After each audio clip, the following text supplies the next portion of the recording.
Hi, my name is Sarah Pollock, and this is my mom, Tracy. Professor Sadovsky asked us to film a short video talking about our experience, mine with leukemia. We have a pretty interesting story, and my leukemia is directly tied to the environment that I was born into, and so I hope that you guys can benefit from my experiences, and I hope that we can all continue to learn from this experience. So I guess we can just get into it and talk a little bit about why did you and Dad choose the house on the north side of San Antonio? Like what drew you to that particular location? We chose the house because your brother was in a year-round school, and we wanted to buy a home in that school attendance zone. And most of the houses in that school attendance zone are very expensive. And your father and I are both teachers, so we chose it. It was a middle-class home. It was a perfectly good neighborhood, but it was just a normal middle-class house. And behind us was a field, and before we bought the house, we asked what it was, and they said that it had been a landfill at one time, and they covered it over, and the city was going to develop it and make it into a park. So that's what we were told when we bought the house. Yeah, that sounds perfect. Like looking for a little starter home. Exactly. It was a starter home. It was a smaller home. Right behind it being a park, like that sounds like a really idyllic Exactly. place to start your family. Exactly. It was a little cul-de-sac we had, it was a very cute little house. And is there anything like specific that you remember about the house? Well, one thing I do remember is that it was a 2-story house, and we had a half bathroom downstairs, and we would have to close the door because it would smell, and it was like sewer gas is what it smelled like. That's what we thought it was just sewer gas, but come to find out later it wasn't just sewer gas. So what kind of things happened before we knew about the benzene and before we knew about the problems? Like, what kind of things happened at the house that kind of made you think that there was something odd going on? Well, that smell, but when we first moved in, we were landscaping the backyard, and I was digging, and there was a bath mat and something else, and I thought that's odd that someone would, have their yard so horrible that a bath mat would be buried. I mean, who buries a bath mat in the backyard? So that was really the only 2 clues that we had. I mean, we didn't think anything about it. So you didn't think that anything was harmful, or that smell, or that no, we thought it was sewer gas, and then they had a meeting, but it was it was before, because Daddy went at one of the Catholic churches there about the neighborhood, the city led it, and about the park or the area behind us, and assured that everything was safe. And that was in fact one of the that went into evidence because they had his signature, the city had his signature that he went to seek information. And they didn't they didn't tell you that there was anything going on? They didn't lead you guys to believe that there were any problems at the city meeting? No, everything was fine. The only reason we knew that there was something wrong is because we were going to put our house up for sale, just because we had outgrown it, and we had even bought a lot out north at 281 and 1604 before it was so developed. But anyway, we had bought a lot out there, and we went to put it for sale, and our real estate agent just happened to find a report that the city, I'm not even really sure how she got it, but it was an EPA report, and she showed it to me. She said, "I need to show you this, Tracy, because it says there's benzene in there behind you. There's benzene." I said, "What?" And this was after you were already sick. You already had shown, you were going through treatment of leukemia. And so that, of course, I thought, oh my gosh. So I called different places, and I ended up with in the state of Texas, the regulatory agency who regulates the environment up in Austin. and I was speaking with an epidemiologist on the phone, and she said, well, I can't really say anything because, of my job, but I would recommend you find an attorney. And I said, okay. And then when we went to the oncologist that week, he wasn't he was just a partner in the practice. He wasn't your official oncologist. And he said, oh my, he said, I wouldn't let the girls in the backyard if I were you. And that's all he said. He didn't want to get involved. So you never went back, you or your sister, we never went back to the house after that. We moved in with your grandmother until we found a rent house. So let's talk a little bit about my leukemia and my diagnosis. So you said that when we lived in the house, or when we first moved in, you didn't have any kind of inclination that there was anything wrong, nothing harmful at all. But then I ended up with leukemia. Yes, you did. So how did you find out? How did you find out that I was sick? Well, that's kind of an interesting story. You were in dance class and you kept falling, and then around the house you kept falling.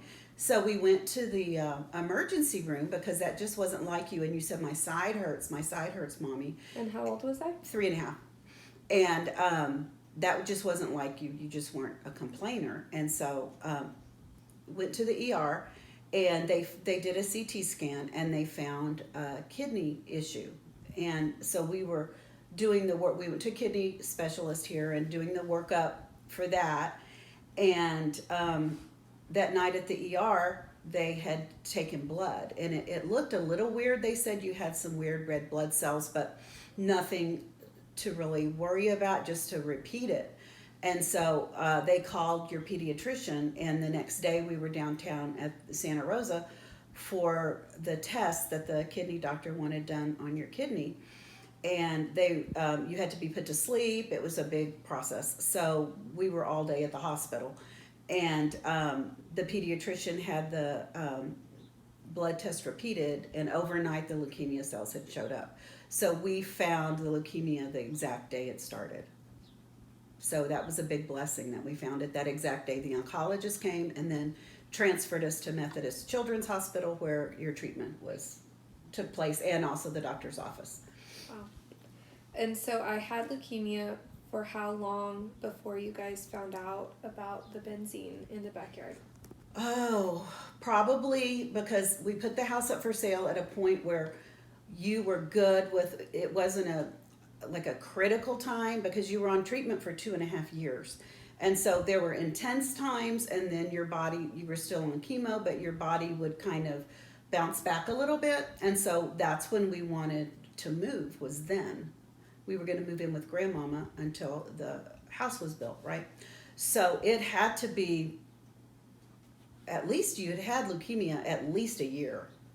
Oh, wow. And then you found out about the benzene levels from the realtor, and then the epidemiologist suggested that you find an attorney. So that's what we did. And so then what happened after that? Well, we had trouble finding an attorney. We called all the people on TV that say, "We'll take your case," and then, but they didn't want to touch it. No one wanted to touch our case. But a friend of mine had used one of our attorney's partners and said, "These guys are really good. They're honest." Da, da, da. So we went to Sylvan Lang. He was our attorney, still is, Sylvan Lang. And he took it. He was a young attorney, and he found a man that had, an older man who had some experience with suing like municipalities. Unfortunately, that poor man passed away before the case was even solved. Ended or wrapped up, because this was at least a 6-year journey, just the lawsuit. So all we wanted from the lawsuit, we didn't specify damages, like we want, this amount of money from the city. I thought all we were going to get out of it was, all we wanted was our expenses paid, because Daddy and I went through almost $100,000 of our money, because all of our savings, because of out-of-pocket expenses and this kind of thing, just in the first year alone that you were sick. So that's all we wanted. And the main thing that's all we wanted personally for us, was our money back. And the main thing we wanted was that landfill back there cleaned up, because we didn't want anyone else to get sick. And it just so happens, with all of the evidence and stuff that we had, that the worst, that it's in a limestone area, and so there were lots of cracks and fissures in the limestone, and the gas would escape into the houses through the limestone. And our house had the biggest or the largest amount of benzene that would escape into the houses. We were just perfectly right there where all the gas, we were like Grand Central Station for the benzene to come in. And, or do you want me to tell about the house? Like, is that okay to tell about it right now? Sure. Okay. And there was a house around the corner, we found out through all of this process, that I guess 10 or 15 years before we even moved in, that this house had like a little mini explosion from a candle burning in the house. Well, we found out the city of San Antonio bought that house, has alarms, methane alarms or whatever, benzene alarms in that house, so they will know if it's dangerous or not in that neighborhood. And that was never told to us at all, ever. When you bought the house? Anytime, at any time. And our attorney dug that up from the records that he went through from the Freedom of Information Act. And so what was the response from the city? Because I know, like, through the court, through the lawsuit, it was proven in the court record that my leukemia was caused due to benzene exposure. Mm-hmm. And it was proven that the benzene exposure came from the landfill behind us. So what was the response of the city? Oh, they denied it. They would deny it today if someone went down there to talk to them. It wasn't their fault. And they would they still haven't done anything about it, even today. And that's really what makes me angry, is that still the same. That landfill has not been touched, and it's still, I'm sure, excreting the benzene or whatever. But the one thing, the most important thing I think that made our case was your oncologist, Dr. Patel, came from NIH in Baltimore, and he had done a lot of research on leukemia, childhood leukemia. And I didn't know this until he was on the stand testifying. Our attorney asked him, has he ever seen leukemia caused by benzene before? And Dr. Patel said only one other time. He said when we made it happen, we did it in the lab in NIH, at the NIH, to further our research. And he said if you laid your bone marrow on top of the benzene exposure leukemia that they made happen, like it would be just like fit perfectly on top of one another. So he said, that, so we were the only case that I know of as of today in the state of Texas that was able to prove without a shadow of a doubt that your leukemia was caused by benzene exposure. And it was when you were in utero. And even then, the city just denies it. Yeah, and they took us all the way to the state Supreme Court. And I think, let's see, our original verdict, I think, was $13 million. The jury was furious with the city of San Antonio. And I think it was $13 million. And then we went to the first appeals court in Bexar County, and they cut it some, but it wasn't about the money anyway. But they cut it some, and then when we went to the state Supreme Court, I mean, we had a slam dunk case. We should have won. However, the state Supreme Court at that time, and probably still today, very conservative, very Republican, very conservative. And we ourselves are very conservative people. So but if something's wrong, it needs to be fixed. And we had like a slam dunk, like I said. But they denied us. They said we didn't have enough evidence. And the reason they did that is because of it would open a can of worms for all the other municipalities in Texas to have to pay for these environmental causes of illness.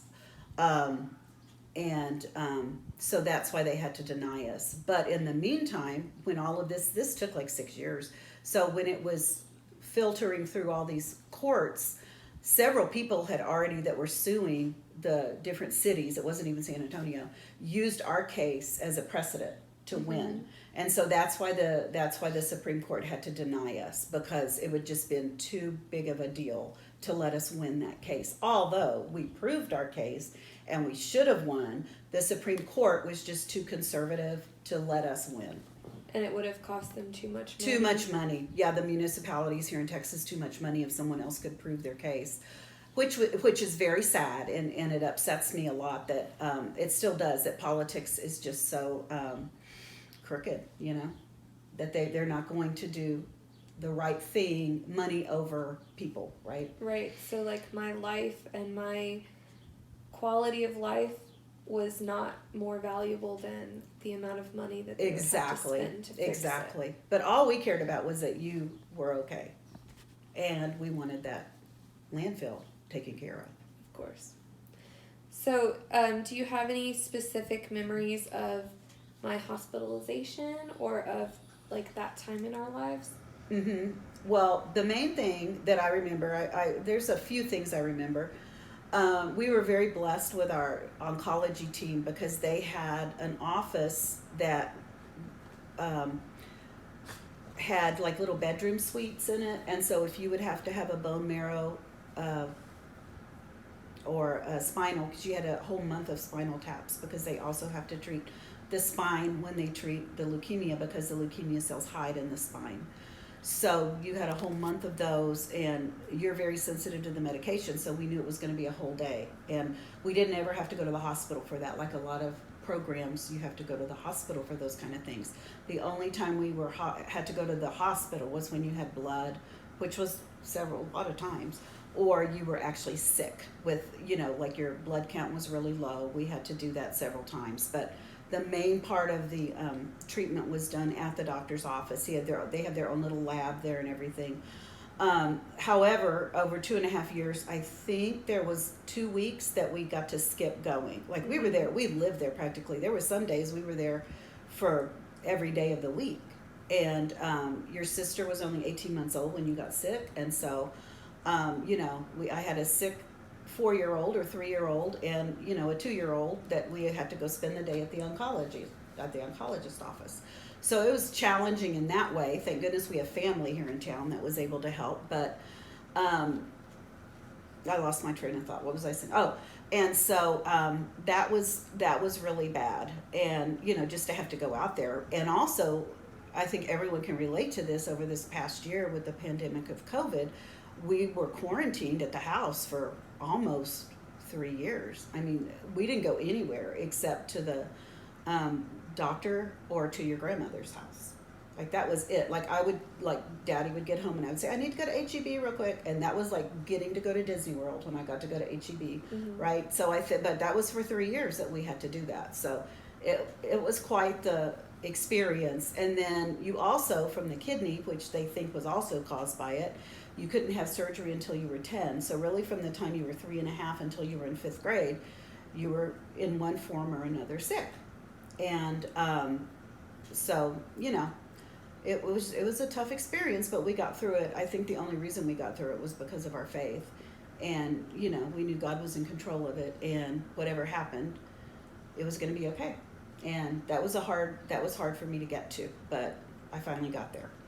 I know when we were talking about this last night, you had mentioned that there was almost like a grieving process for you whenever you found out that I had been diagnosed. You know, you almost had to grieve. Yeah, it is a process. It's just like I'm a teacher, I'm a reading specialist, and so I see a lot of parents who are going through that, even with just when their children have dyslexia. You know, they have to grieve that because their child isn't what they wanted their child, that they thought their child was going to be, right? And so it is a grieving process. And also I wanted to say, I forgot to say this, about when we got the verdict that the Supreme Court had denied us, your daddy was in ICU, and we didn't know if he was going to live or die. And so I remember Sylvan calling me, and I was sitting in the ICU, and I said, oh my gosh, okay. But really, I just wasn't really upset or bitter about it, because like I didn't know if my husband was going to die, you know? So it really put things in perspective for me. And I really never have, because people will say, oh my gosh, y'all could have been millionaires. Well, we could have been millionaires, but that wasn't the point of the whole thing, right? And so I really never have been really bitter about that, except for the point that nothing has been done about that landfill. So it kind of put everything in perspective for me. Yeah, it almost kind of went full circle. Full circle, exactly. In the beginning, you had to find acceptance with my diagnosis as far as, whatever happened. You mentioned that you blew through your savings and that, it was really hard. You had to quit your job and, Daddy had to take on Right. being the primary, breadwinner or whatever. And so there were all of those challenges, but even in the face of all of those challenges, I was still here. Exactly. And that was kind of what pushed you through. And then when we got the news that we had lost the case at the Supreme Court level, State Supreme Court. At the state Supreme Court level, at that time, Dad was very, very sick. Mm-hmm. And it kind of, like you said, it reminded you that I'm here, Dad is here, and that's what matters. That's all that matters. Yeah, we weren't able to go further than the state Supreme Court because it wasn't a federal issue, it was a state issue. Mm-hmm. So that's why we had to stop. Sure, that makes sense. Okay. Well, how do you think that my illness affected our relationship? Well, like I was telling you last night, it didn't really change it. Other than you were so sick, and any time that you get sick, even today, or even with Rebecca, with your sister, I'm always like, where did that bruise come from? Are you tired and all that? It's still like, it's always in the back of my mind. Although you're fine, it's still always in the back of my mind. And it just changes you as a person when you have to deal with a life-threatening illness. I love all of my kids the same. But the thing is, I was talking to a friend of ours that I was telling you has a child with big cardiac issues and don't know if she's going to make it to adulthood. And I was talking to him and I said, I love all my children the same, but every little thing that you do, it's special in a way that it's not with the other two, because you're here to enjoy it. And we didn't know if we were going to be able to enjoy like your graduation, your wedding, or anything like that. We didn't know if you were going to be able to do that, because we have other friends who lost their little girl at the same age. She died from leukemia, so, and I've seen how it affected their family and their relationship. And, they're a very strong couple too, and they made it through, but I know that they had a tough time with it, and so, everything is just a little bit sweeter for you. Do you think that about Nathan as well, about my son? Oh yeah, because in the study that you were in, they put all the childhood cancer in studies, and it's not like someone gets a placebo with no treatment and then these other kids get treatment. Everyone gets the same treatment. They're just refining and just doing little tweaks to the medication. That's why childhood cancer has really advanced a lot, like leaps and bounds above adult cancer, because they don't do that with adult cancer, and I don't know the reasons why, but they don't. But with children's cancer, they do.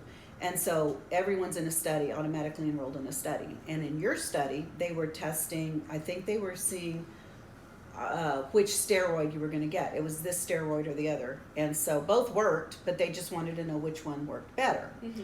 And so in that study, I think 95% of the boys are sterile because of they have to do an extra year of treatment. So they have 3.5 years of treatment. And I want to say 70% of the girls were sterile, or are sterile, because they're all still, but it had a 99 or 98% survival rate, that study. So oh, wow. Of all the kids that were in it, and there were hundreds in it. Yeah, the fact that you were even able to have a baby was just a miracle. So we appreciate him. Well, I appreciate him too.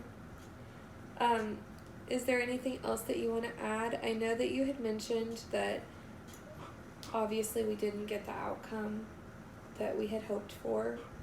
Your main hope for for the case was that the landfill would be cleared up and that this would not continue to happen. to other families. But like, is there anything else that you want to add or share? Well, the only other thing I want to say about the neighborhood was we found out during the process of all of this that, or later in fact, that our next door neighbor had moved. But anyway, she had to have a liver transplant. And then a gentleman around the corner from us passed away from cancer caused by carcinogens. And so it's just really upsetting that the city hasn't done anything about it. And I guess the other thing I want to say is when we moved, we took a big loss on the house. Of course, no one wanted it, but one man bought it, but he was given notebooks and binders full of information. He knew exactly what he was buying, and I just don't want anyone to think that like we pawned it off on someone and we knew there was something wrong with it. He was totally informed of what he was buying, and as far as I know, he's still there. Okay. What else? Well, now it's time for my questions. Oh, okay. So, do you want to ask them or? Sure. Okay. What do you remember about the house that you lived in until you were 4? And do you remember anything about when we moved? These are all interesting questions because no, I don't remember very much about it. There are big gaps in my memory that are missing, like big gaps of my childhood that I don't remember. The few memories that I do have about our first home, I'm not sure if they're true memories or if they're just like fabricated from pictures and home videos and everything, but I do know that we used to play in the backyard a lot with Dad, and I remember playing with our dogs and Rebecca and I playing on the swing set, and I know that there's that one video of Dad and I like playing Peter Pan outside in the backyard and stuff. And as far as like memories, I don't know that I have any. I don't know if the reason why I have so much trouble remembering my childhood is because it's almost like a trauma response, and I feel like, you know, maybe I've like blocked out a lot of those traumatic parts of my life, or maybe I just don't remember because I know a lot of the drugs that I was on, methotrexate and prednisone, cause memory loss. Mm-hmm. And so maybe that's why I don't remember, but no, I don't have very many memories of that. Well, house. the methotrexate is very strong, and it can even cause mental retardation. Well, you know, so that I think is part of it, because when you were going through treatment, you would say, "Mommy," and I would say, "What?" And you would say, "I love you," because you forgot what you were going to say. So I think that's part of it. And another part of it is that the oncology group that we went to, and hopefully it's like this with everyone, but you never had pain from this because that you were either asleep or you had a little, it's called a portacath. It was under your skin, and they would access it to draw blood or to give you medication. So they weren't like poking you or giving you shots. And that's I think another reason why you weren't really traumatized in that way is because you never had pain. Right. So then maybe it is just because of the drugs. I think it's a lot of it. I think most of it's from the methotrexate. Yeah, that's hard. That's hard to know exactly. Right. But Your phone went bad. You have to fix it. no, that's fine. I don't know your code. Okay. And then the next question is, what do I remember about having leukemia? And I guess I just answered that. Like, I don't really have very many memories. The only thing I can think of that you might remember is going to Camp Discovery. I do remember that, but even then, I think that was after I had treatment. You were in first grade. You were like 6 when you went, so you weren't having treatment or you may have been like on maintenance, like follow-up treatment, but you weren't actively under like having your chemotherapy regimen or whatever. Yeah, but I did get to go to Camp Discovery, which was a camp for cancer patients or survivors. For South Texas. For South that's Texas. A great camp. I don't know, do you have any memories of me? Like, do you have anything to say about my experience with childhood cancer? I mean, anything? I know that you had mentioned when you explained it to me, like how did I understand, or how did I process what was going on? Well, you were so young at the time, and we just told you you were sick, but you were going to get better. And Dr. Patel, I think he said you had, he explained it really well. He said there were, like some bad bugs or bad germs that we have to get rid of, right? But you were going to be fine. So we always put it in a positive light. It was never like doom and gloom, but it was always positive. Like, this is just something temporary, it's going to go away. And your DNA was changed by your exposure to benzene, completely changed. You even had to have your vaccinations all over again because it was just completely changed. How else did that toxic exposure in your childhood illness affect the trajectory of your life? How does it affect you as a professional and as a parent? Well, I know that my experience with leukemia shaped everything about who I am and what I do and where I've gone in my life.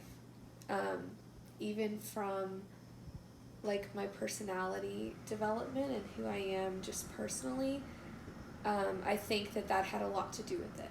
My early experiences. We've talked about how growing up, we grew up kind of in a bubble, and we didn't go anywhere, and I didn't interact with other children. I didn't go to school, like preschool or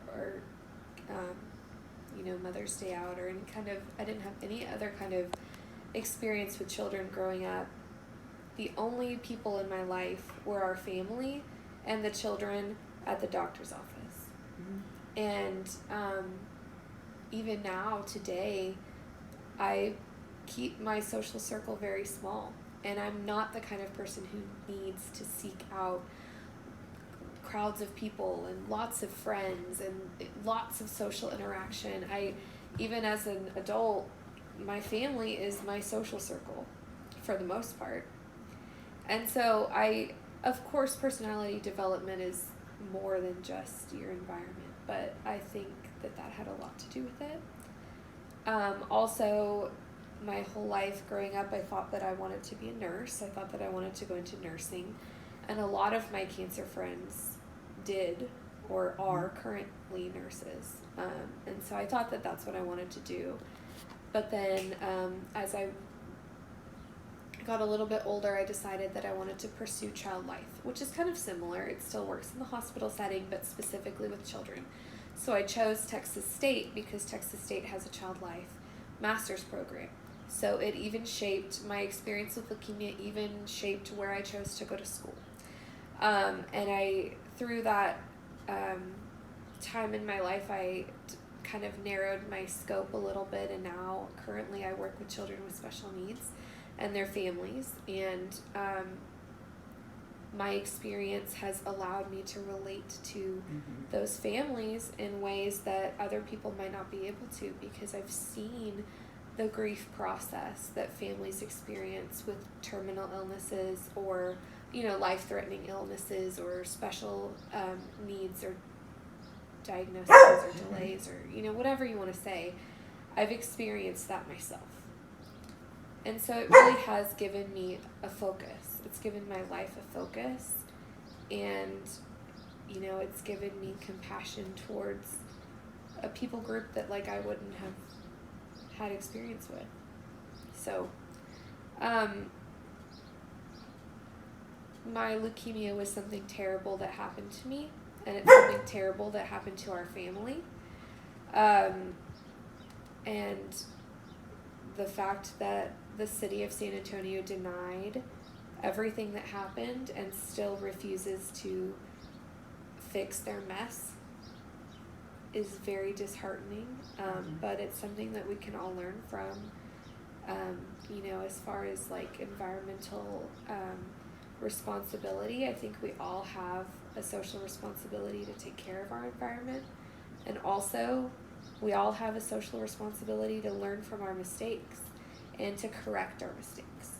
And it's unfortunate that our city, I don't know if it's out of pride or if it's out of you know, monetary gain or whatever, but it's so disheartening that our city does not correct correct its wrongs. And it's sad that our lives and the people in that neighborhood, in that community, that their lives are not more valuable than whatever money that they're profiting off of, I agree. But hopefully our experience is something that we can learn from, and hopefully it's something that, other people can learn from as well.